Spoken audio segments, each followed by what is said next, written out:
Salam dan bahagia. Saya Leonardus Adam Irawan dari Padepokan 043. DPL kelompok kami adalah Ibu Christine Primasari. Maksud dan tujuan saya membuat video ini adalah sebagai sosialisasi ajaran ketaman siswaan. Dan sasaran utama dari video yang saya buat ini adalah lingkup keluarga atau para orang tua terhadap anak-anaknya. Dan perlu kita ketahui adalah ajaran utama taman siswa adalah mencapai kemerdekaan diri, atau dengan kata lain kebebasan berkehendak.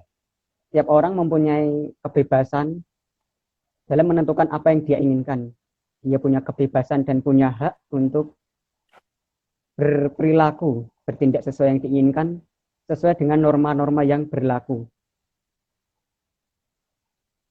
Pendidikan taman siswa dilaksanakan berdasarkan dengan sistem AMONG, yaitu suatu sistem pendidikan yang berjiwa kekeluargaan dan bersendikan kodrat alam dan kemerdekaan. Sistem AMONG tersebut berdasar cara berlakunya disebut sistem Tutpuri Handayani. Dalam sistem ini, orientasi pendidikan adalah pada anak didik, yang dalam terminologi baru disebut student-centered. Di dalam sistem ini, pelaksanaan pendidikan lebih didasarkan pada minat dan potensi apa yang perlu dikembangkan, apa yang dimiliki oleh pendidik. Dan sosok yang utama dalam hal ini adalah para orang tua dalam mendidik anak-anaknya. Maka dari itu saya mau tanya nih sama Kak Gedi yang juga studi di bidang psikologi. Ada nggak sih penjelasan secara psikologi terutama terhadap anak-anak apabila kemerdekaan atau kebebasan berkehendaknya atas dirinya sendiri itu terlalu dibatasi atau terlalu dikekang, bahkan terlalu diatur oleh pihak lain, terutama oleh orang tuanya. Silakan Kak Gedi.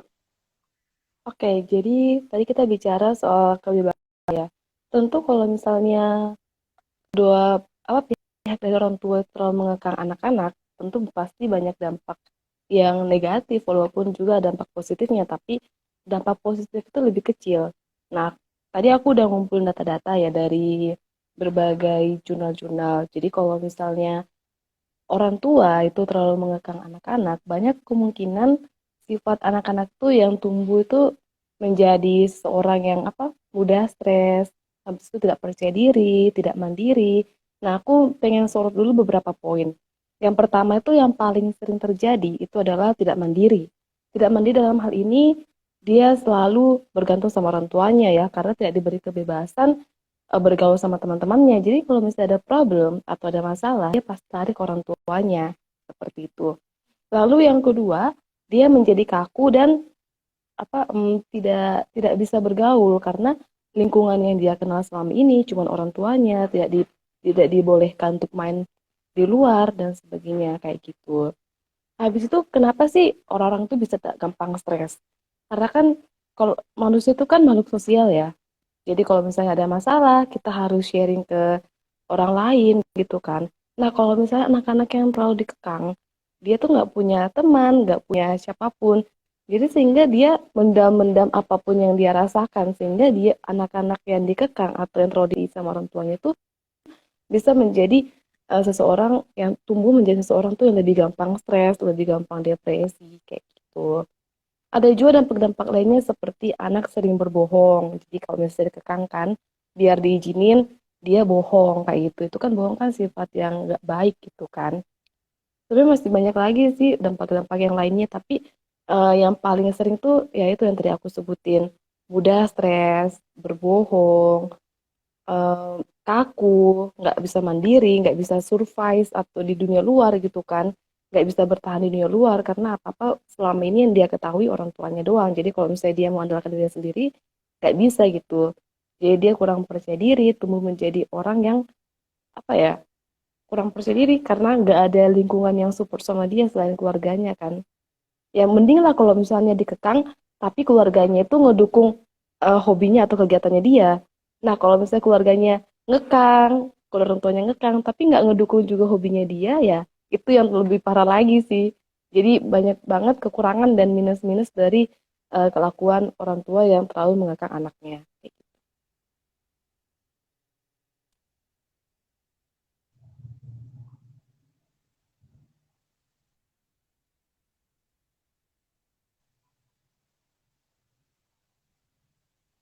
Oh, jadi ternyata sangat banyak sekali dampak-dampak negatif apabila hal itu terlalu dikekang atau terlalu dibatasi.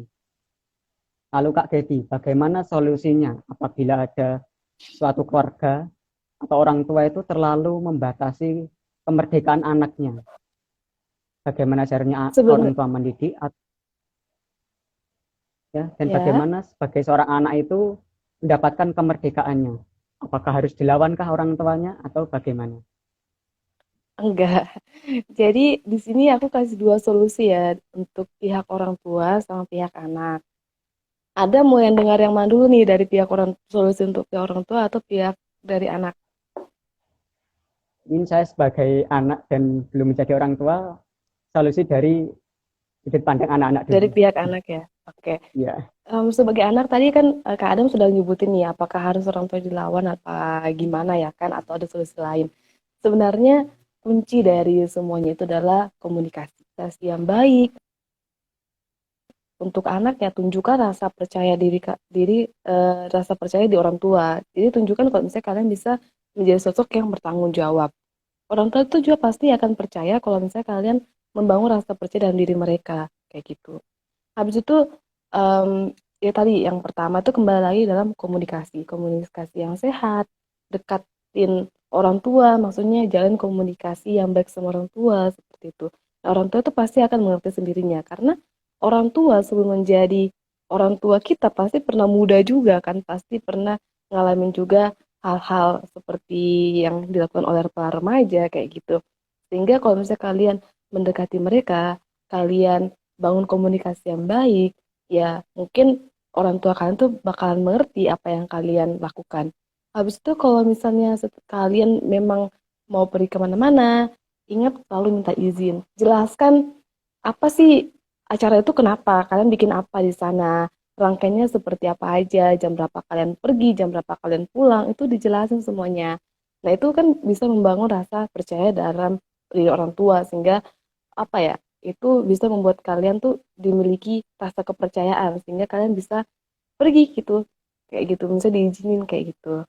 Nah solusi untuk orang tua dari pihak orang tua ya mungkin dapat dimengerti ya soalnya orang tua tuh pengen yang terbaik, pengen ngelindungin anaknya, pengen yang segala-galanya terbaik lah buat anaknya ya, tapi dalam pola asuh yang terlalu mengekang itu memang salah.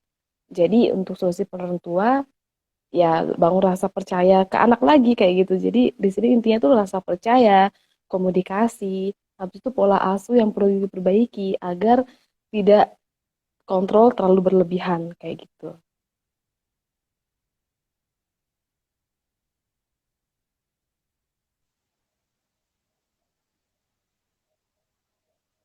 jadi inti dari solusinya adalah komunikasi yang intens ya antara orang tua dan anaknya. Komunikasi dan rasa percaya diri tepatnya sih. Terima kasih Kak Dedi. Sama-sama. Jadi dari ajaran taman siswa dan juga apa yang telah dijelaskan oleh Kak Dedi dapat disimpulkan bahwa Bapak Pendidikan Indonesia yaitu Ki Hajar Dewantara sangat peduli akan pembentukan karakter bagi para generasi muda, terutama bagi para pelajar sebagai generasi penerus dan pewaris bangsa Indonesia untuk memajukan sistem pendidikan Indonesia dan tidak dianggap rendah oleh bangsa luar. Pendidikan atau pembentukan karakter sangat penting dan diperlukan terutama bagi anak-anak yang dalam fase tumbuh kembangnya untuk menjadi pribadi yang merdeka, yang mandiri, bertanggung jawab, dan cinta tanah air tentunya. Serta peran dari pihak eksternal, terutama dari orang tua sangat berpengaruh dalam pembentukan karakter anak-anaknya. Meskipun orang tua adalah sosok yang paling dekat dengan anak-anaknya, tetap tidak mempunyai hak untuk terlalu mengatur atau terlalu membatasi kebebasan anaknya dalam menentukan tujuan yang diinginkan oleh si anak. Sekian video dari saya. Mohon maaf atas segala kekurangan. Untuk teman-teman yang menonton dan juga Kak Dedi tetap mematuhi protokol kesehatan, tetap mematuhi 5M, menjaga jarak, menggunakan masker, mencuci tangan, mengurangi mobilitas, dan menjauhi kerumunan. Akhir kata saya ucapkan terima kasih sebesar-besarnya kepada para penonton, dan terima kasih juga yang sebesar-besarnya kepada Kak Devi atas ilmunya yang sangat berkesan kepada kami semua. Terima kasih atas semuanya. Salam dan bahagia.